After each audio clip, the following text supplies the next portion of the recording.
러시아가 우크라이나를 공격하면서 전 세계적으로 원자재 가격 상승이 이루어졌고 중국에서 시작된 코로나 때문에 모든 나라에서 인플레이션이 심해지고 있는 상태에 대해 경제 이론 분야에서 최고의 업적이라고 불리는 노벨 경제학상 알렉산더 핸더슨상을 수상한 에드워드 크리스천 프레스콧은 현 시대에 발생한 경제 위기를 이겨내려면 아시아 선진국인 한국의 4에서 60대의 자세와 마음가짐을 배워야 한다고 말했습니다.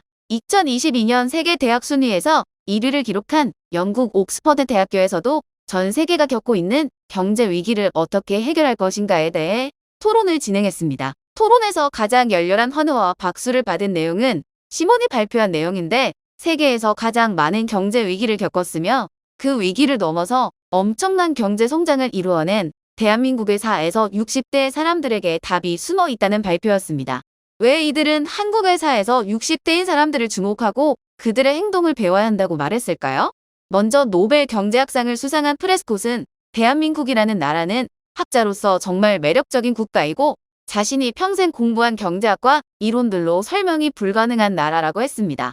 제국주의 시절 영국, 프랑스, 독일, 스페인, 일본 등 수많은 나라가 식민지를 가지고 있었는데 그들은 식민지들로부터 엄청난 양의 자원을 수탈하여 자신들의 주머니를 채웠으며 자신들에 대한 공포심을 심어주기 위해 대량 학살까지 했다고 합니다.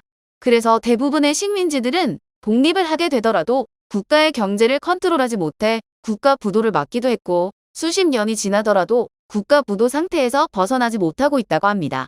하지만 한국은 일제강점기가 끝났을 당시에 GDP가 반토막이 난 상태여서 많은 학자들이 국가 부도라며 다른 식민지들과 같은 과정을 보여줄 것이라고 예상했지만 대한민국 국민들은 전 세계 어디에서도 볼 수 없는 단합력과 성공에 대한 열망이 가득했으며 자신들이 가지고 있는 것을 국가를 위해 포기하면서까지 국가 경제력 상승을 도와 일본이 망쳐 놓았던 GDP를 빠르게 회복하는 모습을 보여주었다고 합니다. 이러한 상황은 자신이 평생 공부해온 경제학으로는 설명이 불가능하며 어떻게 인간이라는 동물이 자신의 이익을 포기하면서까지 나라를 위해 희생할 수 있는지 모르겠고 한국형 경제학 이론을 만들어야 한다고 말했습니다.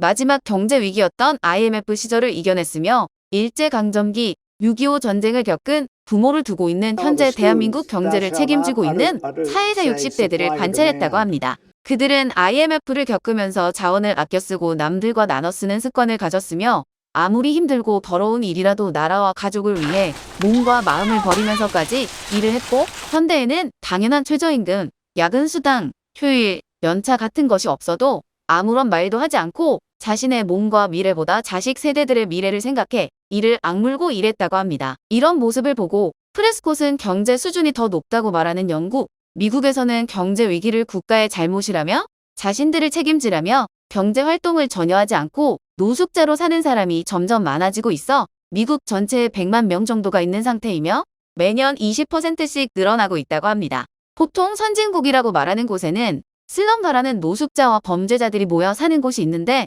한국에만 없는 이유도 한국인들은 수많은 위기를 많이 겪어봤기 때문에 그 위기가 익숙해 더 악착같이 일하고 행동하며 부정적인 현실을 최대한 긍정적으로 보고 일을 하지 않으면 죄를 짓는 것 같다고 할 정도로 일에 대한 열정이 대단했다고 합니다. 옥스퍼드 대학생인 시몬 역시 한국의 4에서 60대들이 있는 한 한국은 경제 위기가 올 수 없다고 말했습니다.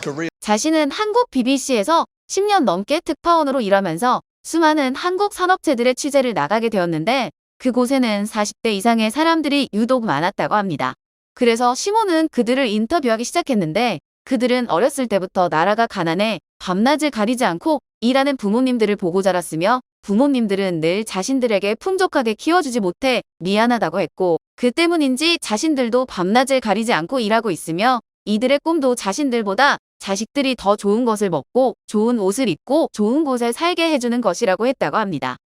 시몬은 전 세계적으로 경제활동 인구 나이대가 점점 낮아지는 편인데 한국은 고령대 인구 70%가 경제활동을 하고 있어 다른 나라에서는 찾아볼 수 없는 수치를 보여주고 있다고 했습니다. 그들은 젊은 세대들에게 꼰대라는 용어로 무시를 당하고 있지만 자신이 보기에는 엄청난 세대들이며 과거에는 경제 성장의 주역이었고 현재의 대한민국을 만들어낸 세대들이라고 말했습니다. 한국과 달리 많은 나라의 고령층이 복지 비용으로만 생활하는 것을 당연시하고 있는 상태이고 그들에게 들어가는 비용은 점차 늘어나고 있으며 한국의 이웃 국가인 일본은 예산의 34%를 넘을 정도이며 한화로 1,000조가 넘는 비용이 들어가고 있다고 말했습니다. 시몬과 프레스콧은 많은 나라들이 빨리 한국의 4에서 60대들을 보고 배워야 하며 정책의 변화가 필요하다고 말했습니다.